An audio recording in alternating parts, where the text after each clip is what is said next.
that same manager called me again, said, Josh, we got another complaint. I'm starting to get concerned. And then a few days later, she called me again and she said, there's another one. What are we doing to make sure that we don't get any complaints? And I was completely floored by that question because I take the opposite approach of, hey, we need more complaints. Welcome to the Tourpreneur podcast. Travel industry veteran Shane Whaley will take you on a journey with fellow tourpreneurs, sharing their tips, ideas, insights, and success stories to inspire you to make your tour business the best it can be. And now, please welcome your host, Shane. Hi, everybody, and welcome to episode 27 of the Tourpreneur podcast, where we flatten the learning curve to help you grow your tour business and delight your customers. And delighting customers is a big part of today's episode. I got chatting with Joshua Liebman. He has more than 13 years of experience in the theme parks and attractions industry. And as we all know, in tours, experience, and activities, there's a lot of overlap with the theme park industry, with attractions. And Joshua, so he specializes in guest experience training, guest experience feedback, mystery shopping, quality assurance consulting. So he works very closely with theme parks and attractions to go in, mystery shop, evaluate, and work out how they can create an even better experience for the guest. And I know all of us tourpreneurs are always wanting to create the best experience we can for our guests and customers. So I thought it'd be a lot of fun to chat with Joshua today on the show because he has a lot of experience in this space. I asked him what he's learned by evaluating theme parks and attractions that we can, as tourpreneurs, implement in our business. He's also a fellow podcaster. He has a great podcast that I enjoy listening to called the Attraction Pros Podcast. And I know there's a lot of you that are listening to the show who do work in attractions and theme parks. If you're not checking out their podcast, I would recommend it. And also, even if you don't work at attractions, there's a lot of overlap between what we do here. So, go subscribe, check it out. And it's a bit like with Tourpreneur, it's a smorgasbord. Some episodes will appeal more than others. Do go check out Josh and Matt's podcast. I'll add all the show notes for today at tourpreneur.com/27. Before we cross over to Josh, just want to say I'm really excited to be attending Arrival Orlando this year. I will have a makeshift studio at the Specialty Space, which is right by the networking lounge. If you're going to be in Orlando, please come over and say hi. I love chatting with listeners. And I'm looking to interview tourpreneurs. They're going to be quick rounds. Jim Cramer does the lightning round. Well, you should see me do the equivalent. No, it won't be quite that stressful. But 10-minute interviews just about what you're learning at Arrival, a bit about your business, etc. So do come over and see me at Arrival. Anyway, let's cross over to Joshua Liebman. Joshua, welcome to the Tourpreneur Show. How are you?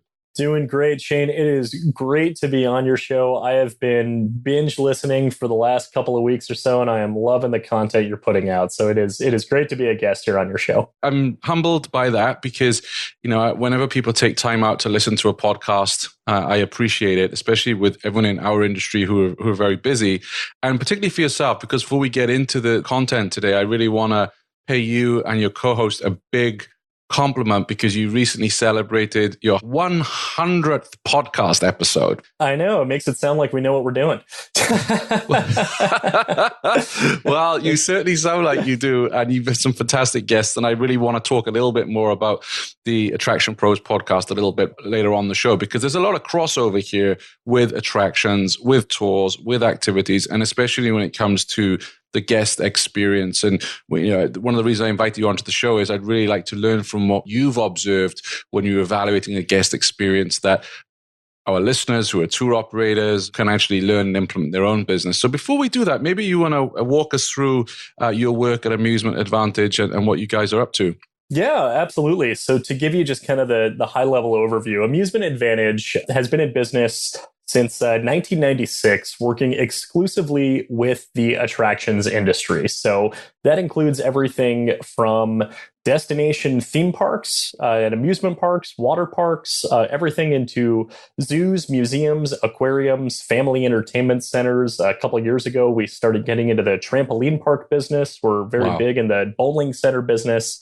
So really, it can be summed up with anything tourism, recreation, and leisure focused. And we are a mystery shop company. So for the organizations that we work with, we send in guests anonymously to evaluate the full experience. And really everything that their guests are experiencing while they're visiting that attraction or that location, we are providing a deep dive, very detailed analysis of what that looks like. Everything from prior to the visit, when they are looking for information online, if they're calling ahead of time, if they're reserving over the phone, we evaluate that. Everything to their arrival, including parking, admissions. It could be museum exhibits or it could be rides, depending on what type of business that we're working with. All of the interactions that their guests are normally having with their staff, we evaluate it, and the attraction gets a very detailed report that breaks down both objectively, looking at it from a binary yes-no standpoint with as much objective binary criteria as possible, as well as their opinions and their perception on how their experience was and suggestions for improvement and what their most memorable moment is. So we've been doing that for well over 20 years within the attractions business. I've been working with the company for a little over 4 years, about 4.5 years or so. And I run the company's consulting division. So in addition to working with clients from a mystery shop standpoint, I also help them in a number of different ways as far as feedback analysis, using their guest feedback, whether it's coming from internal channels or online review sites. I do a lot of work with TripAdvisor reviews and helping them understand how they benchmark against their competitors and across time from month to month, as far as what their guests are saying. And I do a number of training workshops as well. So talking about guest experience with their frontline staff, as far as exceeding guests' expectations, resolving service failures and complaint resolution, and then also conversational selling from the standpoint of using the guest experience to drive higher sales and revenue so that they have a higher per capita spend. Not done through a salesy standpoint, but really tying it in with why the guest is there and what they want to experience, and being able to give them a higher value experience that results in more money for the operator. Wow. It's one of those roles that to the outside world sounds a very glamorous job that you get to go to around the world and turn up at attractions as a mystery shopper. I'm sure it's really, really hard work. Don't get me wrong, but it does sound a fantastic role. Yeah, absolutely. So our mystery shoppers, we've got about 30,000 shoppers within the U.S. And a little bit in Canada. And a lot of them are doing this, whether it's in their free time. Many of them are not doing it full time, but a lot of them are doing it, whether it's their nights, weekends. We have a lot of teachers, a lot of stay-at-home parents, a lot of grandparents and retirees. And it's a perfect opportunity for them to be able to not just make a little bit of cash in their free time, but really to be able to have these experiences with their families, and that they're able to be compensated for it in exchange for, when they get back home, once they're done visiting the attraction or doing the experience, that they've got, quick deadlines and quick turnarounds to be able to provide their detailed narratives and the detailed report. But it's a great way to make a little bit of side cash and to be able to have fun while you're doing it. No, absolutely. So there were 5 areas we wanted to talk about today because there is a lot of cross-pollination, if you will. That's a big word for Tourpreneur. Between tours, activities, and attractions. So first of all, we wanted to dive into defining your guests' expectations. Can you walk us through that, please? Yeah, absolutely. So one thing that I work with my clients on, if we're talking about exceeding your guests' expectation, we first have to define what exactly that is. And this applies whether it's a zoo, a museum, aquarium, a theme park, a walking tour, a bike tour, a running tour, whatever it is, whatever it is that you are providing to your guests, being able to define what that is something that a lot of people don't necessarily do on a regular basis. So for instance, if I'll ask, a group of staff members, what do your guests expect, when they come here? Well, they expect to have fun. They expect, friendliness. They expect kind of a lot of vague topics, but really then kind of breaking that down and saying, well, are they doing this because they need to or because they want to? And the obvious answer, of course, we are in the tourism industry. It's because they want to. But the reason I even present that, if we're talking about defining the guest's expectation, is that's not something that is always going through your mind every single day. So if, let's say, whether you are a tour guide or whether you are a ride operator, you are working with guests day in, day out, that's part of your normal routine.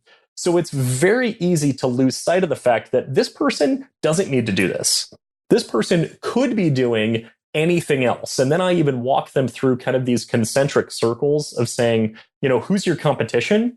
And being able to say, okay, there's direct competitors. So for your listeners, there's other tours within the geographic region that you're working in. And then there's indirect competitors. So it's something that they can be doing with their leisure time, with their dollar, that might not fall into the same exact competitive space. So going to the movies, going to the beach, going to a different type of tourism or recreation-based venue. It's not considered to be a direct competitor, but it's still occupying their time, occupying their dollar. And then beyond that, kind of this everything else. So, I like to say, do you compete with Netflix?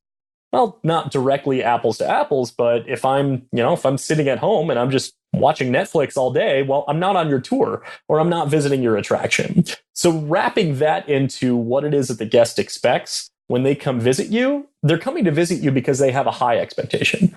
And that expectation is higher than all of your competitors and all of the other alternative options that they could be doing.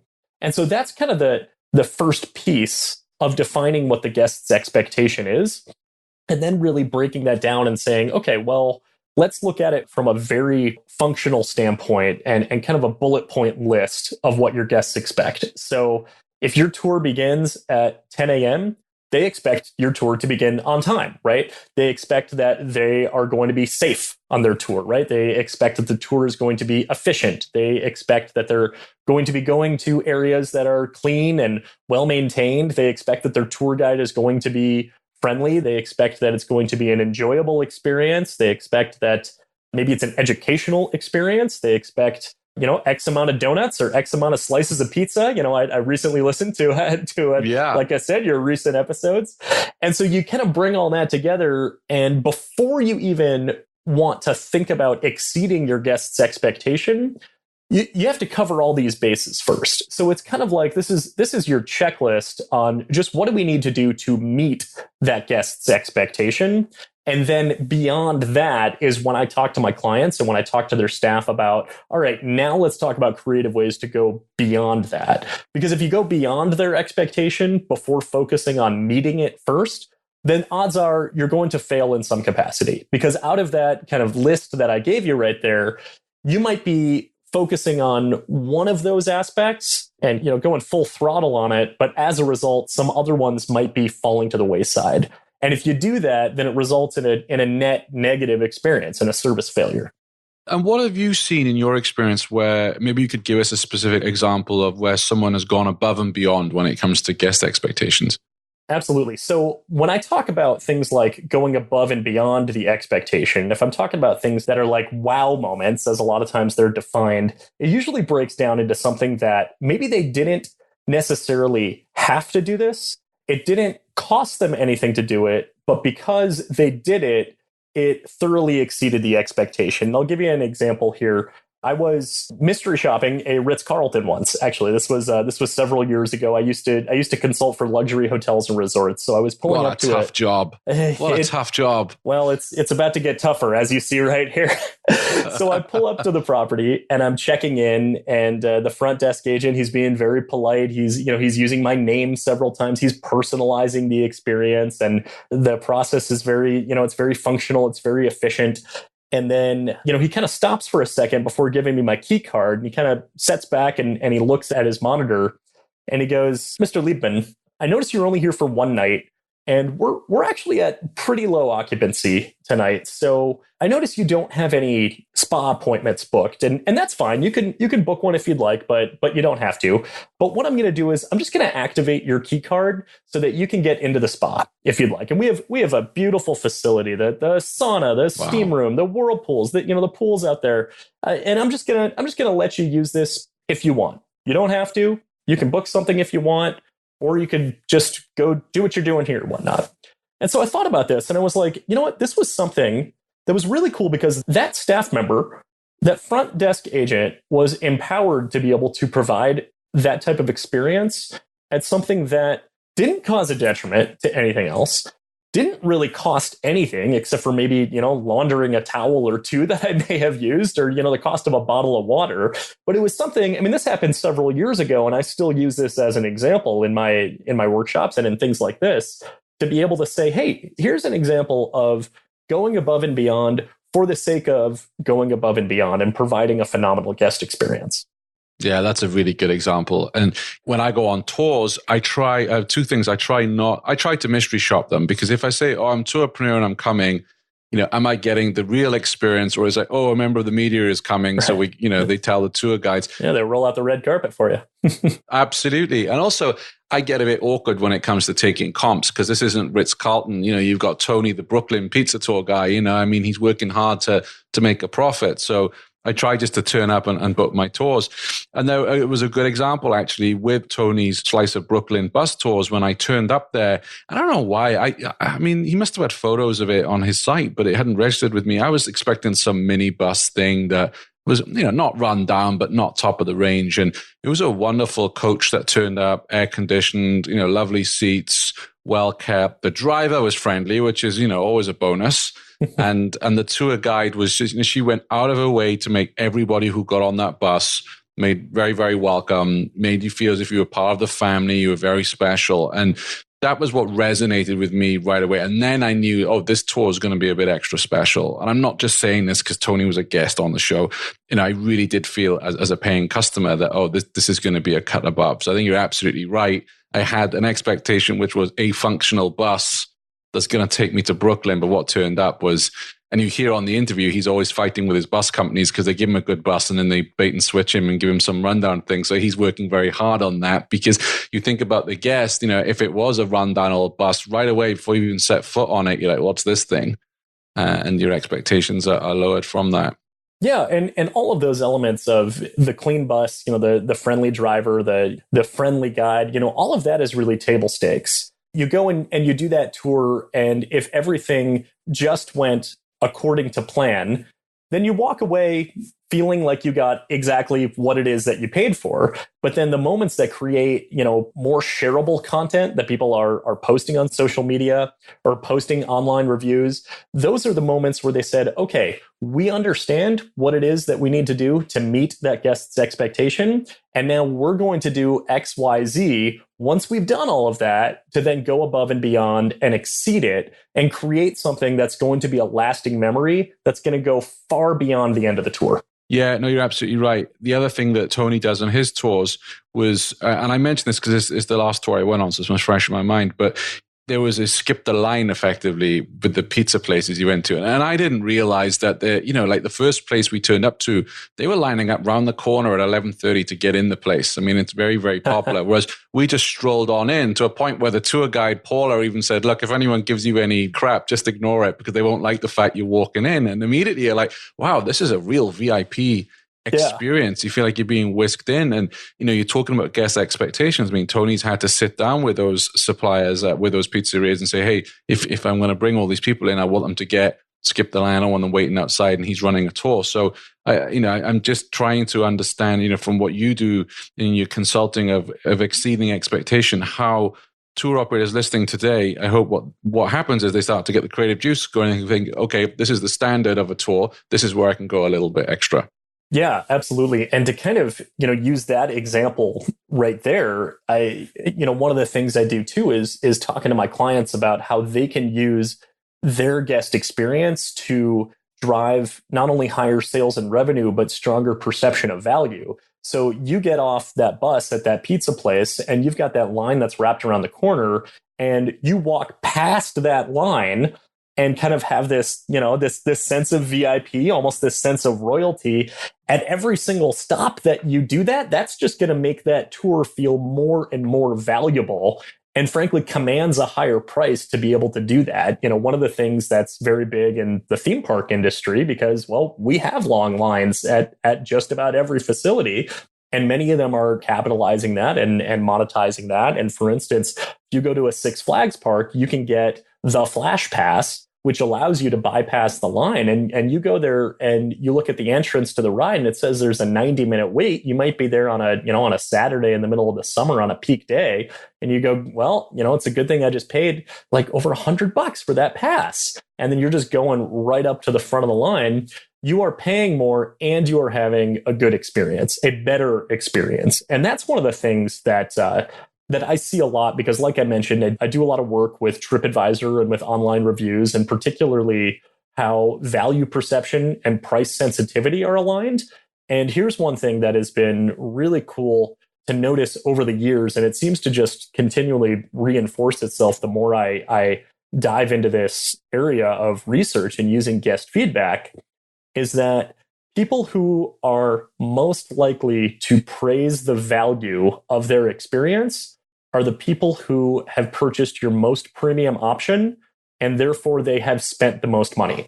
The flip side of it is true as well. The people who are most likely to complain that you are too expensive, that you are not worth it, are the people that bought your most basic option and therefore spent the least. Absolutely. And it's also, I think, something that I see attractions doing very well, more so than on the tour side. So, I would always say to people that were visiting New York City, a lot of British people come, they used to, the dollar's really strong now, but to come shopping in Manhattan, oh, I want to go to the Empire State Building. I'm like, whatever you do, book the skip the line ticket, because you don't want to be stuck in August for 2 hours in a line to get up there. And it amazes me how many people, my friends, maybe they're cheapskates, but they don't buy the skip the line and they end up crying about it to me like, oh yeah, we wasted so much of our time in a line. And you wish you would have gotten it. Yeah. Absolutely. And, I know it doubled the price, don't get me wrong. But when you look at double the price versus, well, that was 3 hours of a 3-day vacation gone standing in a line, that value is definitely there. So it's interesting to see how attractions are doing that. So let's say, and maybe I'm putting you on the spot here. So if I had a food tour, you're in Chicago. Let's say I had a food tour. We were taking you to lots of different restaurants to try different foods. I mean, what do you think in terms of an experience or to elevate the guest experience? What do you think a food tour company could do? Well, so that depends. It could be something that is either related to that food that guest is on that tour for, or it could be something that goes beyond it as well. So if you're looking to exceed expectations, if you're looking to drive higher value perception, then it generally comes down to giving them a little bit more than what they paid for, in a sense that allows them to take away a greater experience than they expected, while acknowledging that expectation is very high because of what we talked about, at the beginning. Their alternative options are endless. So if you're a food tour, maybe there is a way to work in movie trivia or movie facts of, hey, by the way, while we are going here to this pizza place, we're passing this spot right here where the scene from this famous movie took place. And I know that it's not part of the tour content. It's not what you guys, came here to see, but I always have to point it out because it's so interesting and so exciting. Things like that, basically. Yeah, and it's funny. I see this a lot on reviews, and maybe it's the Brit in me, but I think also maybe a way to improve the guest experience is not to bang on so much about tips. So I see this a lot with tour guides, and I get it, right? Especially in the United States, tips is a thing here, and it's not so much in Europe. But I read a lot of TripAdvisor reviews where people say, "Oh yeah, great experience," but the tour guide mentioned tips like 10 times. Oh, and I was surprised. Actually, I went on your hometown there, and went on the Chicago architecture riverboat tour, which was fantastic, by the way. I can see why that gets much plaudits on TripAdvisor. Absolutely. And they didn't ask for tips the whole time. And I really do feel that, that really did help the experience. I think is the same with the Slice of Brooklyn tours. They don't ask for tips either. And it's tricky, right? Because I understand that the tour guides, they live off tips and gratuities. But I think if it's overdone, I think that's an area where maybe the tour guide isn't thinking about the perception of how that actually comes across, particularly to non-Americans. Absolutely. And it's something that needs to be communicated. If you want to communicate to your guests that you accept tips and you make your living based off of tips, then there are ways to communicate that in delicate but definitive ways. So for instance, if you are in the process of booking the tour to kind of put, in the price, tips are always welcome, but, never required or something like that, does not include optional gratuity or whatnot. And then you mentioned you've seen a tour where they asked for tips or they mentioned tips 10 times. I think that's a little bit of an overkill. The best ways that I've seen it is at the end of the tour, as the tour guide is wrapping up and thanking everyone and kind of giving everyone kind of a sincere send off to be able to say, we want to thank you so much for coming on the tour, for coming and visiting us today. As you probably know, we make our living based off of your generosity. So there is nothing required, but if you do decide that you would like to give a little bit more, we'll be waiting at the end to shake your hand regardless, or something like that, to thank you. So something like that is, I've always seen as to be the most appropriate way of being able to handle that aspect of it. Yeah, absolutely. Or use some humor to get around it. But, it's interesting. I bring it up because I look at a lot of TripAdvisor reviews and I see that a lot where people mention that as, they've had a great experience, but they felt a little bit, the guy kept asking for tips. Want to connect with other tourpreneurs? Then join our Facebook group at tourpreneur.com/Facebook. So let's change tracks a little bit. And something that I know you mentioned that you deal with a fair bit is on the topic of complaints and complaint resolution. So what tips would you have for tour operators who are listening in today when it comes to complaints? Absolutely. Well, the first piece of it is to acknowledge that complaints are not a bad thing. Complaints are absolutely crucial pieces of information that allow you to improve your business.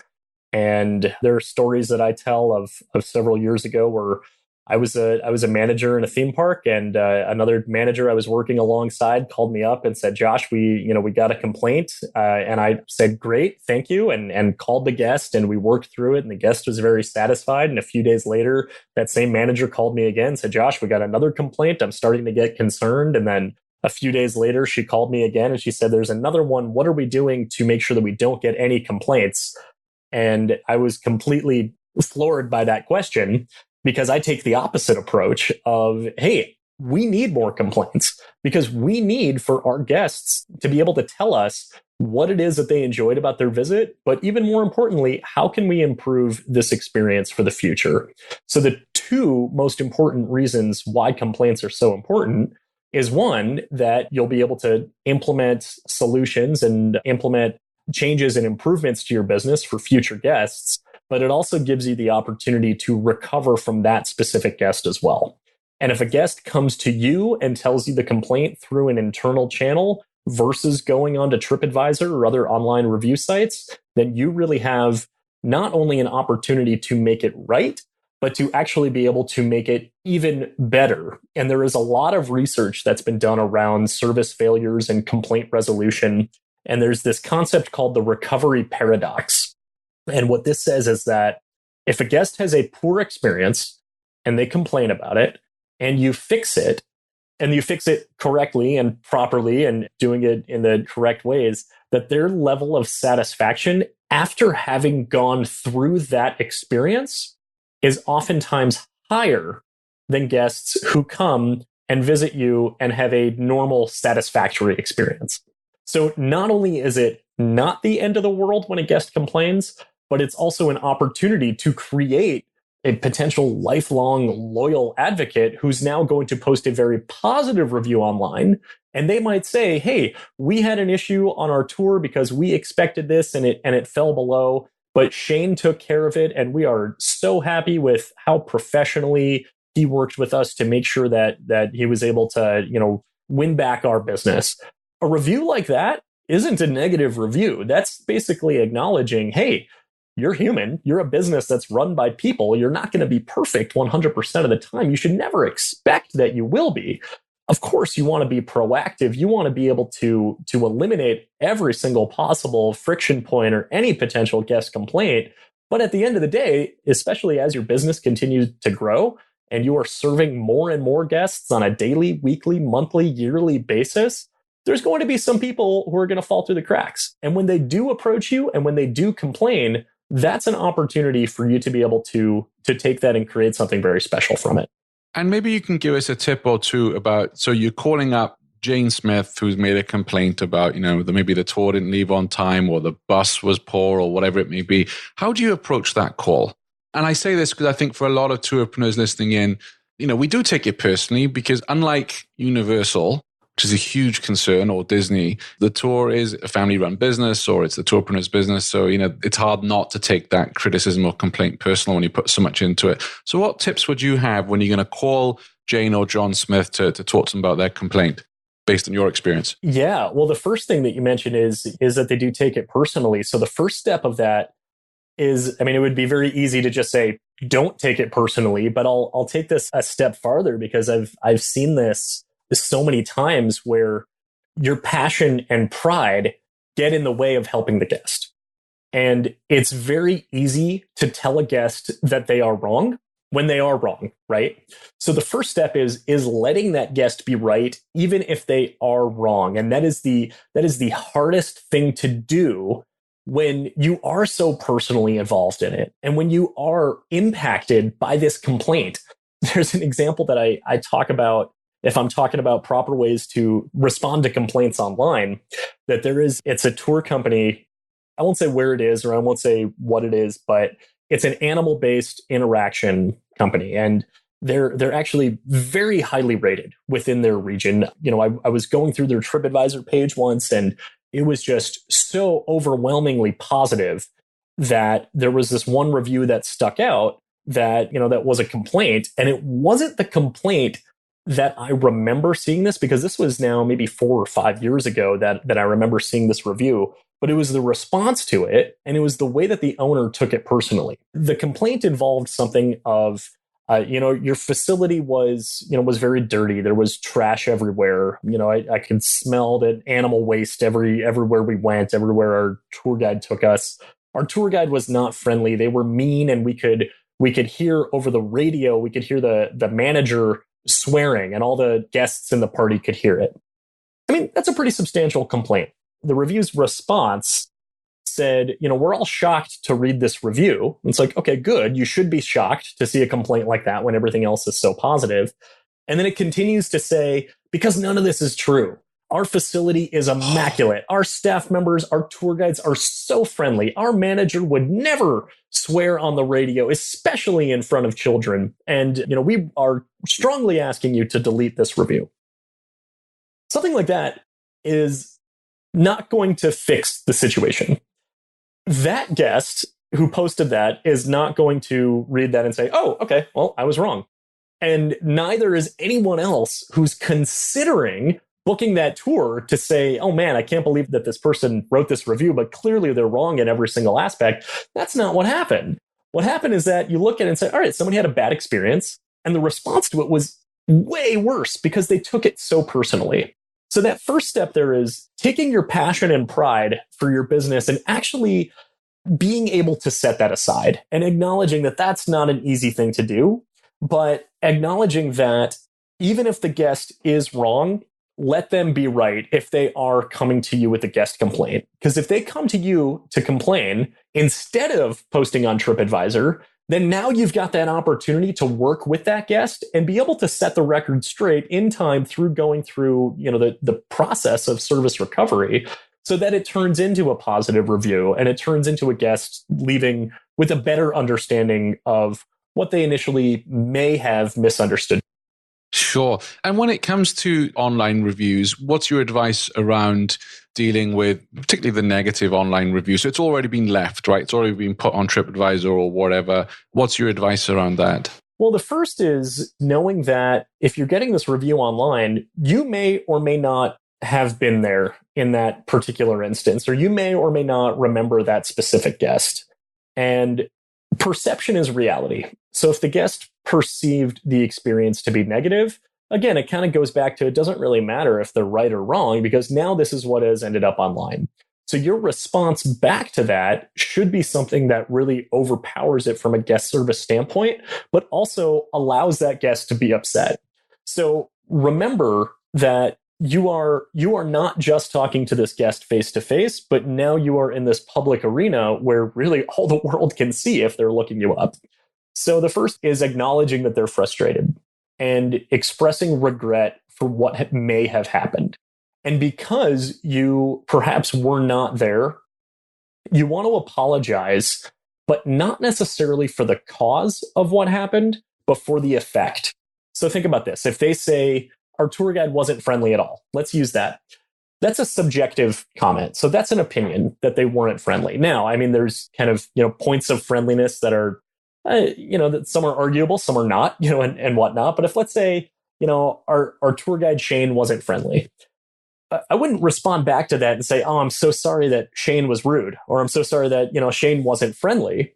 But to be able to say that what they are saying happened doesn't meet your standard. So it doesn't acknowledge that it was correct or not, but it at least acknowledged that it shouldn't have happened. So if you were to say something like, I am sorry that you did not enjoy your tour to the level that you had expected, what you are describing does not meet our service standard, because we pride ourselves on how friendly and how engaging our tour guides are. And if you experience something different, I apologize for any inconvenience that this may have caused. So notice the words that I stressed right there, if and may, that these are things that don't necessarily flat out acknowledge that it happened, but it also doesn't dismiss it either. It also doesn't say, no, Shane's not a rude tour guide. He's incredibly friendly all of the time, and you're wrong. It's not that. It's saying, hey, if that was the case, we apologize because you didn't enjoy the tour like you expected. Not we apologize for our rude employee. The attractions you work with, do you also advise on how to solicit reviews? Because that's also a big challenge in the tour world, is we all want more reviews.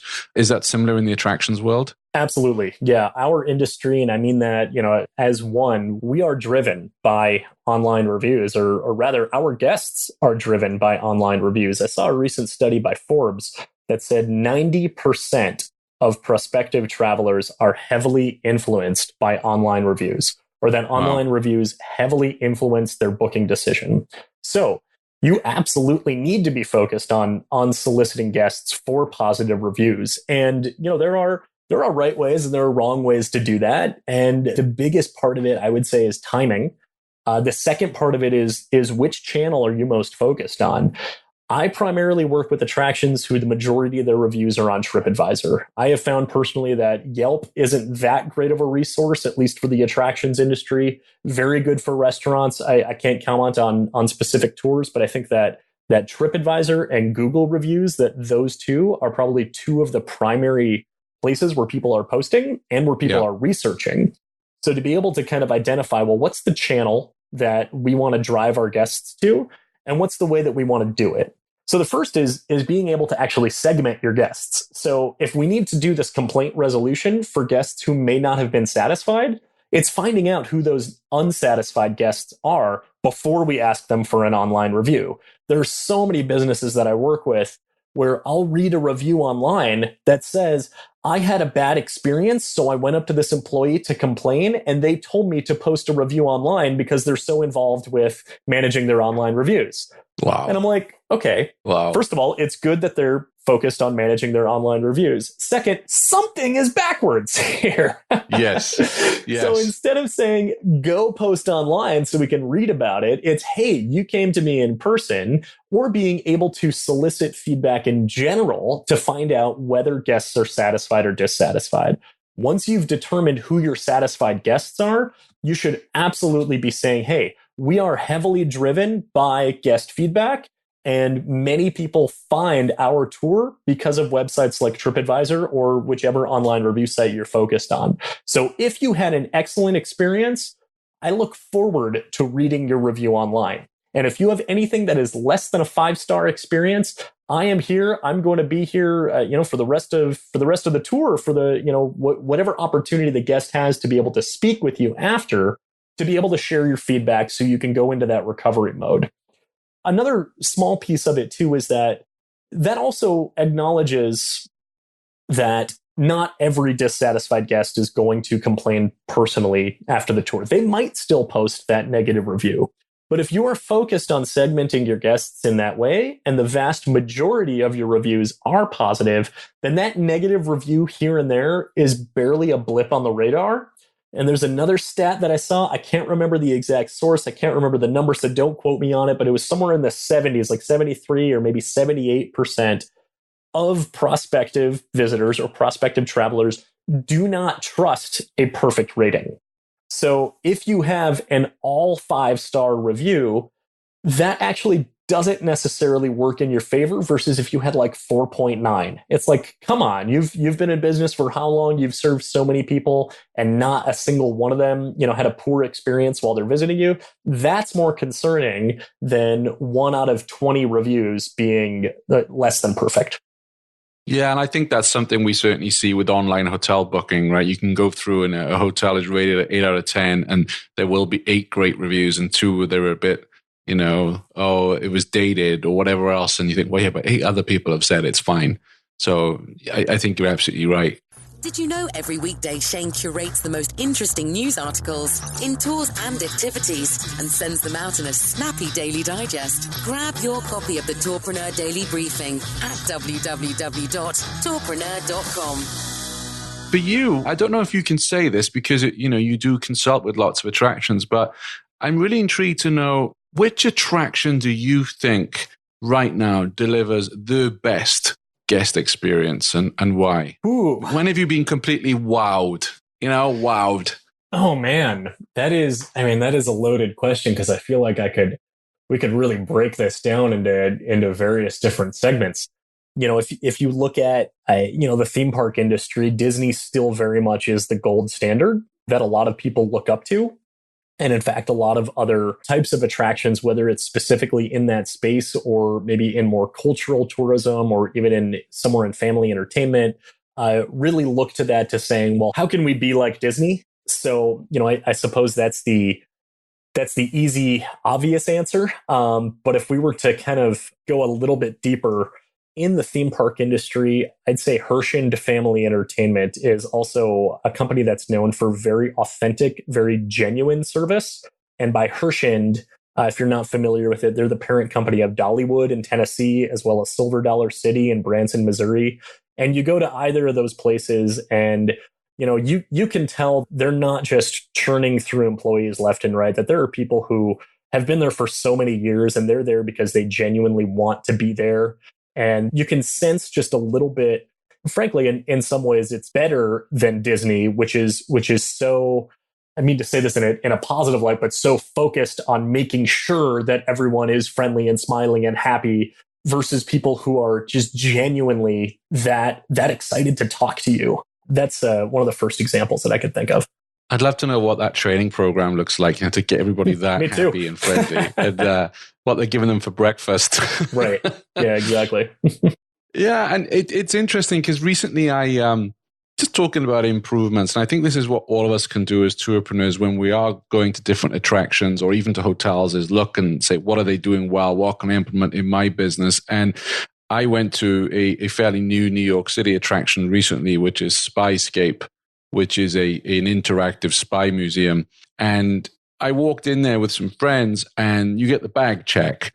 And the guy was rude. I don't know if it's rude. Maybe it was just New York rude. I don't know. But it wasn't a nice experience. You got to get your bags checked, right, in this world we live in.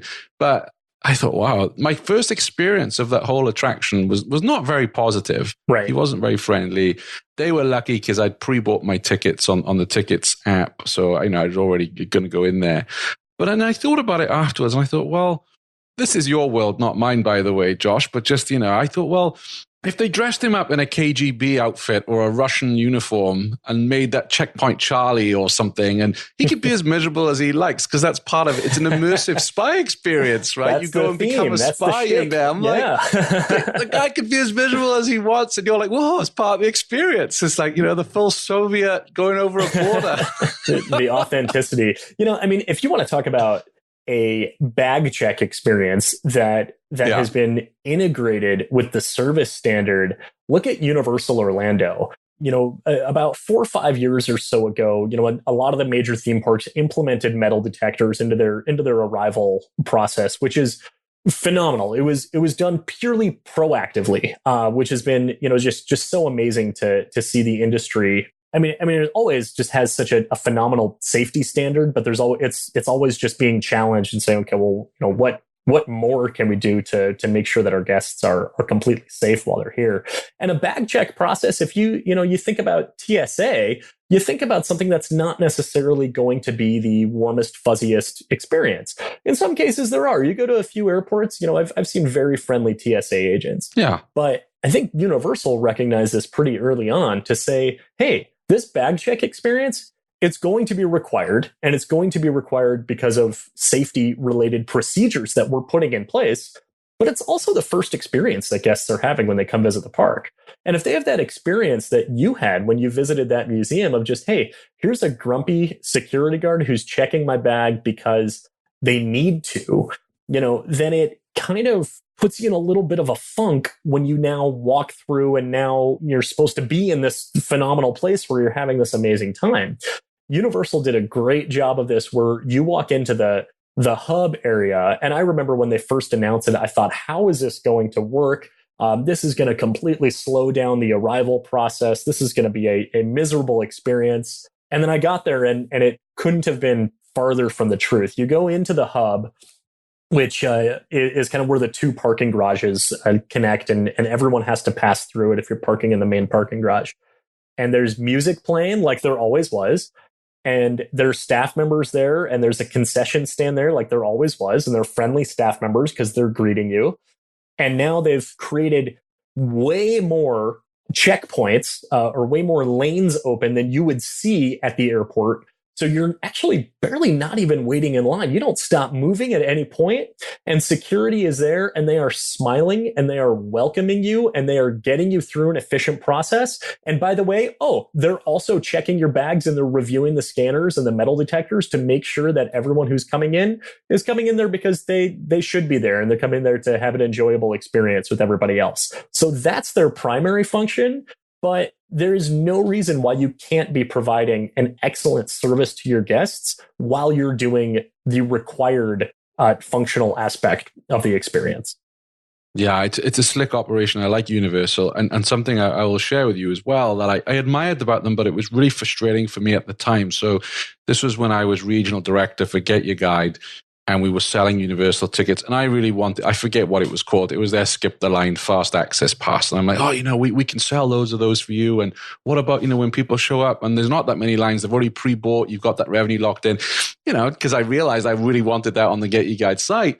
They would not sell me that Fast Access Pass at all because they said, we're not giving it to anybody because we really want to restrict the numbers of the Fast Pass. Correct. Which at the time was frustrating to me as a sales director, but I respected it because it's like when you get on an airline now, some of the low cost, no frills airlines, you can buy priority boarding. Well, I'm waiting for the ticket that says priority boarding gets you above price because everyone's on the priority boarding, right? So I always admired Universal for that. They were like, no, we're really going to restrict that supply, which says a lot for them. They do a very good job of protecting the inventory of it. And it's something that is very much demand-based. So it's seasonal pricing. If you go there on a Tuesday in the middle of January, you're probably going to pay the least for it. And there's the lowest amount of lines anyway.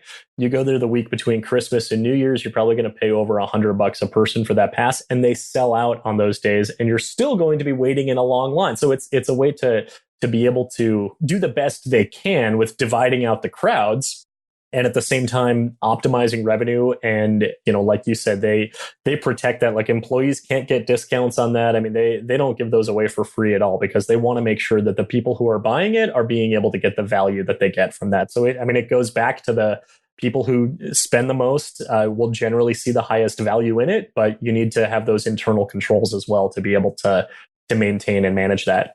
Absolutely. And actually, it's funny thinking back to my trip to Universal because I'm a bit of a scaredy cat. I'm not very good with heights. I'm a big chicken. And we got there, and I think it was like a really end of season. So there was hardly any lines. And I would I'd pull up the reviews of all the different rides. And I remember reading, there was one of the Harry Potter rides we wanted to go on. And the first review I read was someone said, yeah, my husband went on this and he was sick for the rest of the day. I'm like, right, I'm not going on it. Well, it's good to have that feedback, right? To be able to, again, set the proper expectation. The park, of course, is not going to tell you that you're going to get sick on the ride. That's not their goal anyway, for that to happen. Yeah. especially for something like Universal, and maybe this is, a little bit kind of going off on a little tangent, but, something like that where a lot of their rides are enclosed and, versus say you go to Six Flags and the majority of their rides, you can stand to the side and you can watch it. You can decide, am I going to do that or not? It's a little bit harder in those heavily themed environments where you can't necessarily see what exactly it is that you're going to experience. So you have to rely on that guest feedback to help you make that decision. But going back to your other comment, that had I read the other 9 reviews, they were probably like, oh, best thing I've ever done, once in a lifetime. But no, as soon as I read that review, I was like, that's because I'm a chicken, right? Never miss an episode of the show. Subscribe at tourpreneur.com/subscribe. So for tourpreneurs who are listening today and they want to improve guest experience for their tours, does your company work with tour operators or just attractions? Yeah, absolutely. We work with anything that is in the tourism, leisure, recreation space. So if you wanted to have a tour mystery shop, we can absolutely do that. We do work with a few tour operators, a few boat tours, a few sightseeing tours, a few safari tours, things like that. Because ultimately, your goals are the same as operators in a theme park, zoo, museum, aquarium. You want to deliver a phenomenal experience to the people who are voluntarily coming to visit you, and being able to set parameters in place as far as defining what your service standard is, and then having a mechanism to measure it consistently is something that's so crucial to being able to make improvements to the business, but also there are really good short-term actions that our clients take as well. So for instance, we evaluate not just the experiences, but also the employees as well who are delivering those experiences. And I was just talking to a client this morning who's at an aquarium. And I said, well, tell me a little bit about, what you're doing with the mystery shops. And they said, well, our line level staff loves it because we incorporate our recognition incentives based on what the mystery shops say. Nice. So if we have staff members who are recognized as outstanding team members, maybe their name is going to go into a drawing for a gift card or something like that, or there's those recognition opportunities as well as coaching opportunities if they're falling below the standard and it's discovered from an objective third-party non-biased resource, then it's something that the client really has to their advantage to say, hey, this isn't my opinion, but this person said you weren't smiling and making eye contact. So, it's not a terminable offense, obviously, but it's like, hey, let's make sure that your next mystery shop is going to be 100%. Absolutely. And our listeners can find you at amusementadvantage.com. Is that the best place to contact you for that? Yeah, sure. You can reach me at josh@amusementadvantage.com. I'm also on Twitter.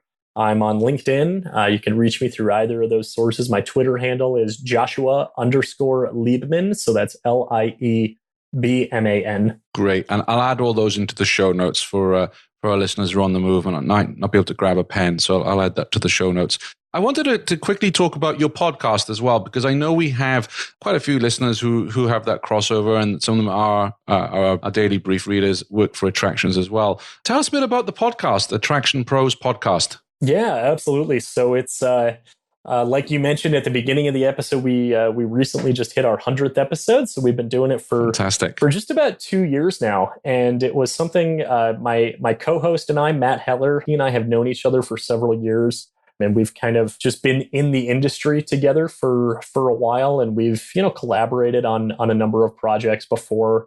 He's a leadership consultant. So he helps attractions develop their leaders and be able to kind of help bring frontline employees as they kind of graduate into leadership and being able to manage those responsibilities and avoiding employee burnout and things like that. And I tackle things from the guest experience side. So a lot of the things that we talked about today, expectations, complaint resolution, driving guest loyalty. So he and I have just always bounced ideas off each other for a number of years and have collaborated in a few initiatives and whatnot. And a couple of years ago, he, sent me an email out of the blue that said, hey, you want to start a podcast? And it was funny, actually, because I had previously told him that I thought that he should start one. And he was like, no, I think you should start one. And then we both kind of left that meeting as, well, okay, well, I guess neither of us are going to start one. And then, we reached out to some of our colleagues within the industry and said, well, we can probably line up some pretty great interviews. So we've interviewed a lot of top leaders and executives and founders and GMs and presidents throughout really both the operator and the supplier side of the industry. And when I say the industry, I mean attractions industry. We've had zoos, museums, aquariums, family entertainment centers, water parks, trampoline parks. I mean, everything kind of under the sun that falls into the attraction space is what we focus on. So we talk about operational issues. We talk about guest service. We talk about leadership. We bring on guests who are experts in so many different areas. We talked about marketing. The episode that just went out this week was about virtual reality. We've had a couple of episodes where we've talked about VR in the attractions industry. Everything under the sun that falls into the attraction space. We'll talk about it on the podcast. Yeah, I actually have teed up on my app is your episode, I think Bob Cooney with VR, because VR is coming into tours now and augmented reality and VR and stuff. It's fascinating the technology that's coming through. So I definitely recommend your podcast to our listeners, not just to those of attractions, but the cool thing about podcasts is it's like a buffet, right? It's like a smorgasbord. You go take a look at the back catalog and go, oh yeah, I'm interested in subject A or subject B. I mean, I'm a huge consumer of podcasts myself, and we're so blessed in this world to have this free content that we can go for a run and listen to a thought leader or an expert and someone who can really help us in our business. You also have a PDF that people can sign up for, correct? A free ebook, which is 30 ways to improve your attractions guest experience. Is that something you recommend, that there could be some crossover for our tourpreneurs? Absolutely. It covers a number of things similar to kind of what we've talked about here today, as well as, well, I don't remember specifically what they all are off the top of my head, but yeah, just ways to kind of focus on enhancing your guest experience. And you can find that at attractionpros.com, and you can click on the link for the ebook, and then you can download that. Marvelous. I'm always happy to chat about guest experience. If anyone wants to reach out to me directly, like I mentioned, you can find me on LinkedIn and on Twitter, and with my email address, josh@amusementadvantage.com. I'm always happy to talk about the guest experience. Well, thank you for giving us the benefit of your experience today on the podcast. I really enjoyed hearing from you. I think guest experience is just something that many of us overlook because we're all focused on marketing and growing our business. But, I always say to tourpreneurs, yes, it's about growing your business and delighting your customers. They're the two most important pillars, I think, for tours out there. So thanks for coming on, and we'd love to have you back on the show again and sharing more of your knowledge and expertise with us, Josh. Well, thank you, Shane. It was really great to be here. Thanks for listening to the Tourpreneur podcast. Be sure to visit tourpreneur.com to join the conversation and access the show notes, including links to the resources mentioned on today's episode. This is Tourpreneur.